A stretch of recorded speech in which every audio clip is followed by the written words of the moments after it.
In this video, I've collected all the best research and data from my athletes who run 10.3 and 10.5 in the 100 meter and put all the best muscles to increase your speed into one video with reps and sets, example exercises, and everything you need to know to get faster. First muscle is the strongest pound for pound muscle that nobody trains. An easy way to know if you're weak in this muscle is if your acceleration is poor. When I'm not coaching, I play basketball. And when I'm training for basketball, I need to be able to blow past a defender like Trae Young because I'm 5'7". But I struggle to blow past some people, and it wasn't because of my speed. I ran a 4.5 40 yard at the time, and that's pretty quick, especially for basketball players. But it was because I couldn't blow through my first step and then decelerate on a dime. And once I started training this muscle, I was able to accelerate and decelerate because your body will not produce force if it cannot accept it. So I'll give you a basic framework of how we train the soleus in our elastic-based training system, the Speed Academy. For most of these exercises, I'm going to give you a spectrum. So not a step 1, step 2, step 3, but more of a slow strength, power, and then velocity-based movement for every single muscle group. For our slow strength movement, we're going to be doing an overcoming isometric, or pushing into a wall in a split stance position. This is going to target the soleus, also going to target some glute and some quad, but mainly the soleus and the calf, and we're going to be pushing as hard as possible in the split stance position, and this is going to mimic acceleration. Now the second movement, we're going to be moving through a full range of motion in the soleus. This is going to be a front foot elevated calf raise. And for a high velocity movement that will train power and speed, this is going to be a sled sprint. You can do band resistance sprint, sled sprint, hill sprint, parachute sprint, or even some type of like kneeling or push-up start sprint where we're challenging the first 3 steps, which is going to be a lot of soleus, a lot of glute, a lot of hamstring, but specifically training the soleus in a velocity-based movement. But the soleus does not matter if you do not have this muscle trained well. In this research study, it states that even in a population of highly trained sprinters, the best sprinters have the most muscle size on the upper thigh compared to other sprinters who are 1 second slower in the 100 meter, which is a huge difference. Think about a 10.3 sprinter versus a 11.3 sprinter. Personally, I wouldn't say I have huge legs compared to a bodybuilder, but the one thing I ever get complimented with my physique is going to be my quads and my glutes. And it makes sense because when I was an athlete, my best quality was max velocity. And even my fastest sprinter who runs 4.3 in the 40 yard laser time, his fastest quality is max velocity, and he has huge quads and hamstrings. His flying 30 is well below sub 3. For anyone who doesn't know what a good flying 30 time is, that is insane. So if you don't have enough mass and strength in the quads, then that might be holding back your max velocity, and here are some exercises to train it. For a slow strength movement, we have heel elevated goblet squats, where we're elevating heels, getting into that front squat or goblet squat position, and going through a full range of motion.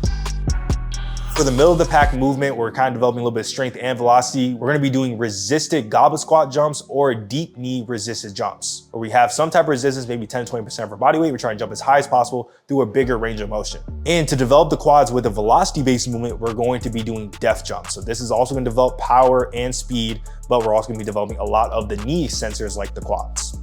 If your goal is to run faster, you want me to put all these exercises into a done-for-you program that can increase your speed over the year, join the Speed Academy below. You can even get the full year, or you can just join, cancel anytime. It's just a monthly membership to increase your speed every single month. Now that we develop mass in the quads, we still need to be able to extend through triple extension. If we don't have strength in this muscle, you're going to struggle with this. In this research study, it states that peak Achilles tendon force was found at highest running speeds, approximately around 6 meters per second.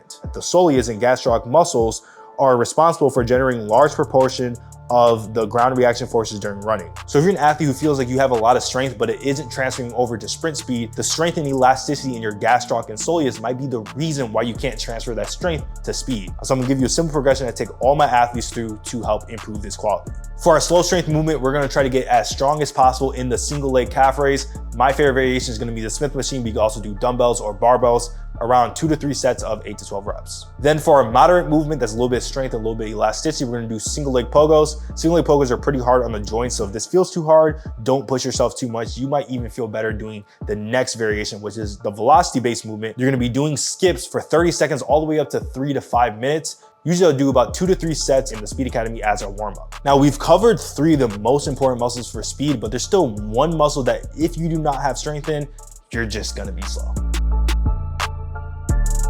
Here's why. In this research study, it states that It seems possible that barbell hip thrusts with 60 to 80% rep max loads executed at a maximal bar speed amongst athletes with strong base of hip extensor strength would be able to enhance sprinting ability by increasing the ability of the glutes maximus to exert force at high velocity. So once again, that research study is pretty complicated, but all we're trying to say here is that the glutes are probably the most important muscle for sprinting faster. You have to produce force through triple extension, and the prime movers are going to be the gastroc, the soleus, and the glutes. The hamstring is going to be more of a decelerator. So yes, you are going to be producing force, but the most important prime mover is going to be the glutes. So here's my simple exercise progression to develop the glutes. For a slow strength movement, the single leg overcoming glute isometric is one of my favorite things. We're developing pure max glute strength and rate of force development without having to load a ton of weight on the bars. We're not loading our spine. We're not doing hip thrusts that may or may not work. We're just doing overcoming isometrics, squeezing the glute as hard as possible. I've used this on Division I soccer players all the time. They love it and it helps them run fast. For the middle of the pack, we're going to be doing power-based hip thrusts. This is going to be 40 to 60% of our body weight, and we're going to be doing it for explosive reps, so 2 to 5 sets of 3 to 5 reps for speed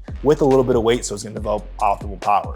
And for our velocity-based glute movement, we're going to be doing broad jumps and repeat broad jumps. If you need more strength, you do standing broad jumps or standing band resisted broad jumps. If you need that more reactivity and power-based movement, then repeat triple broad jumps are going to be one of your best movements for developing that glute power and also developing force production for speed. But if you're strong in all these muscles and in all these exercises, but you're still not getting faster, then what you need is the next secret step for turning strength into explosive power. So watch this video right here to learn how.